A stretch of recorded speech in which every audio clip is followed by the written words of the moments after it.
पुन्हा एकदा कापूस उत्पादक शेतकऱ्यांच्या ताटात माती कालवण्याचं पाप या महायुती शासनाच्या माध्यमातून आणि केंद्र शासनाच्या माध्यमातून झालेलं आहे. यवतमाळ जिल्हा हा पांढऱ्या सोन्याचा जिल्हा म्हणून अवघ्या जगामध्ये नावलौकिक असलेला हा जिल्हा लॉंग स्टेपलसाठी या कॉटनची ओळख अवघ्या जगभर आहे.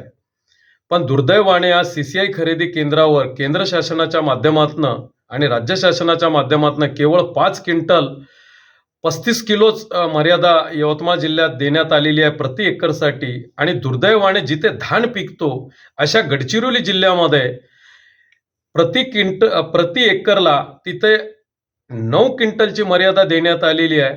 या अशा तुगलकी कारभारामुळे कापूस उत्पादक शेतकरी तुर्तास रक्तबंबाळ झालेला आहे.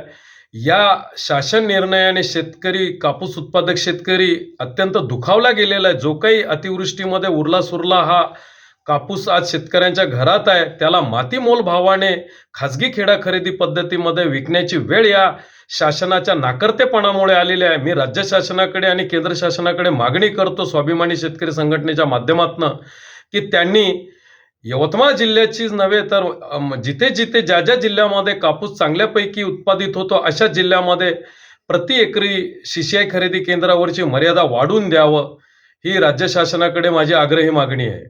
या केंद्रामार्फत जो शासनाने कापूस एकरी मर्यादा दिलेली आहे त्याच्यामध्ये नाशिक जिल्हा 8.5 क्विंटल आहे आणि यवतमाळ जिल्हा फक्त 5.5 क्विंटल आहे.